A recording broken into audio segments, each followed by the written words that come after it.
Hello, welcome back to another segment in excerpts from a Spiritual Ascension. Um, so during the day, usually things pop up, or I'll listen to some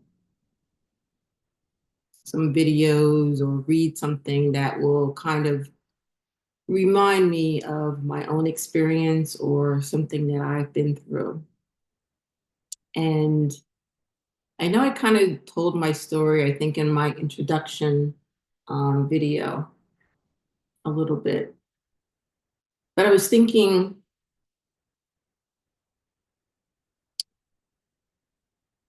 it's been a long journey here to get here. And many people may wonder, well, how did you get to this point? And as I gave a lot of my story before, kind of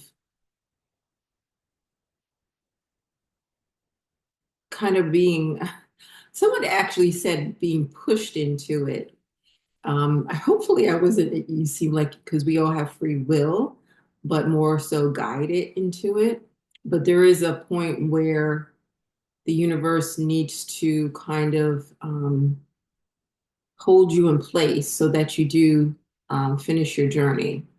So it was back in 2012 when this one block is driving me crazy.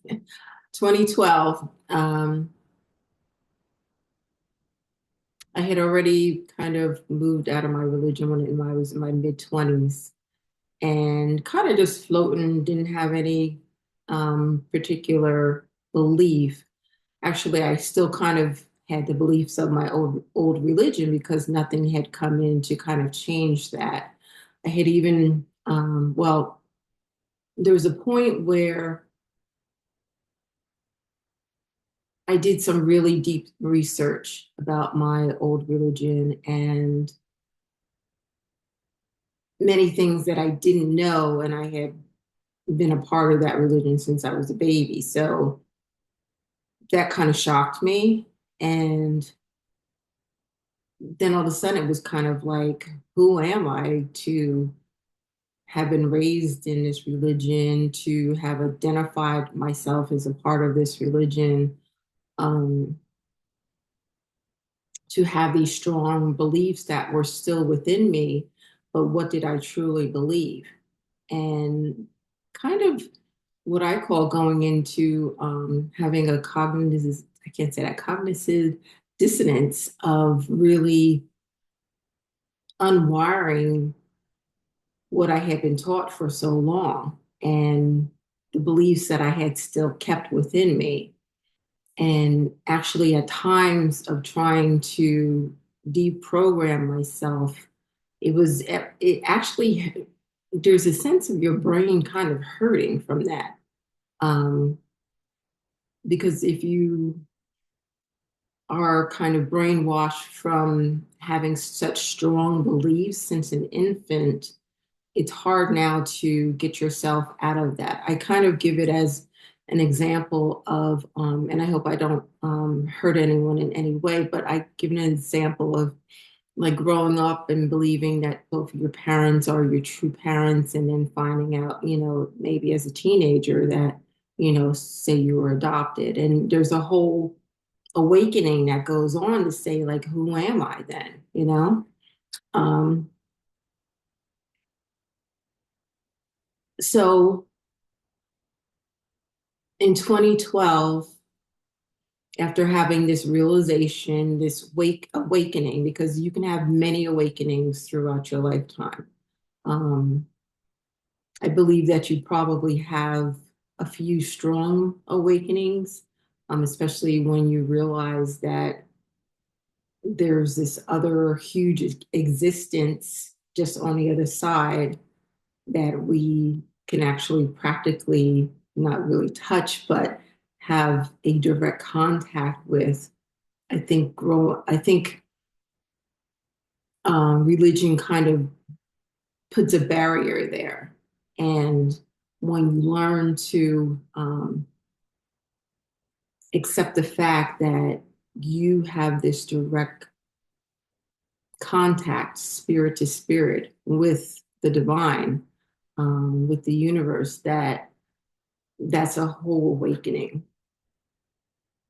Um, I think also in my religion, we grew up believing that once you die, there was no life after death. And I had lost my 19-year-old son back in 2007 in a car accident. And I just believe he was gone totally. And when a psychic medium brought him through to me, and she was able to tell me things that he was saying to her that were totally some things that I didn't know her. I was just blown away and kind of walked out of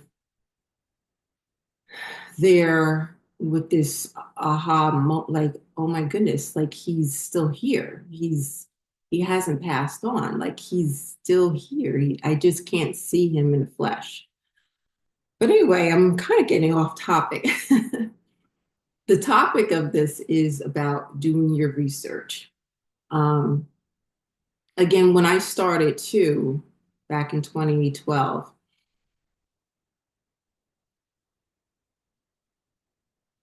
I had this desire to pursue yoga. And I'm now a certified yoga instructor. But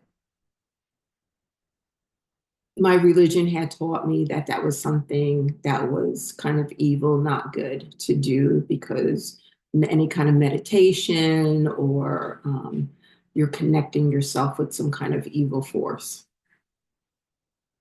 So when I had this realization about what this religion was that I had been brought up into, you know what? I said, I'm going to do it anyway. You know, I'm going to do what I want to do. And I started to pursue yoga. But the crazy thing was, like, at any moment, I'm saying, oh my God, I'm going to be attacked, you know? And it's this brainwashing that you go through. Also, one of the main things think I said in another video is my started to question. Here I was brought up in one religion, and there's so many different religions, but they're all based on this one book, the Bible. And but why is there so many religions if God is using one book?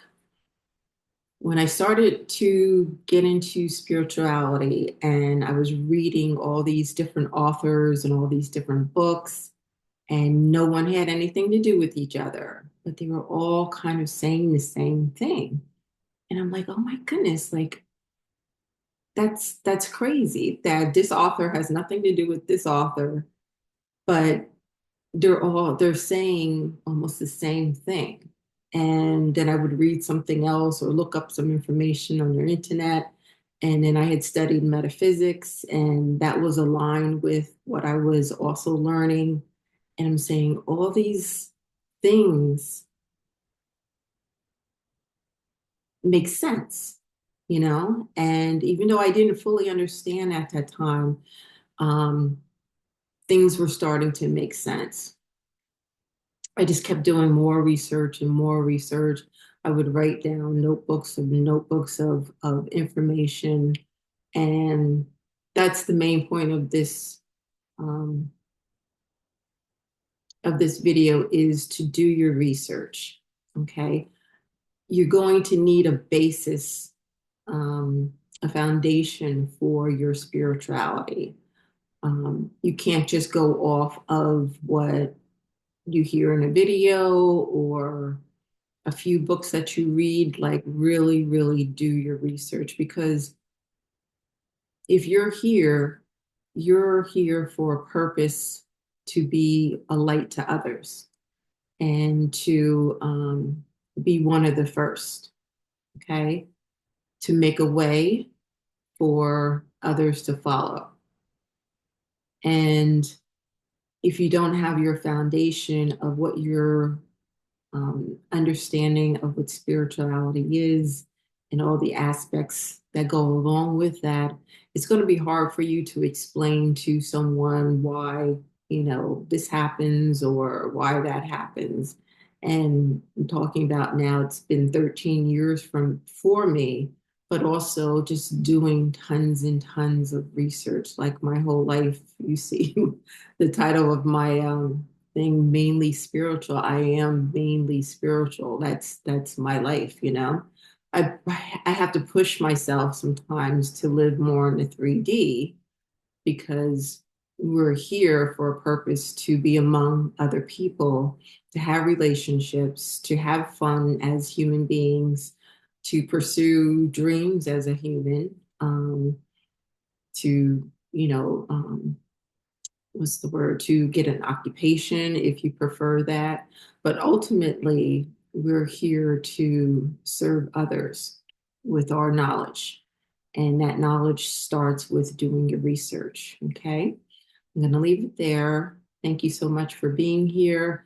If you would like to spend time with me, there's a link below to book time. If you would like to talk about your own experience, or if you have any questions, um, about spirituality or about my journey, feel free to book time with me. I also have several courses that I've done, and that link is also below. Okay, please like, share, and subscribe, and I will see you next time.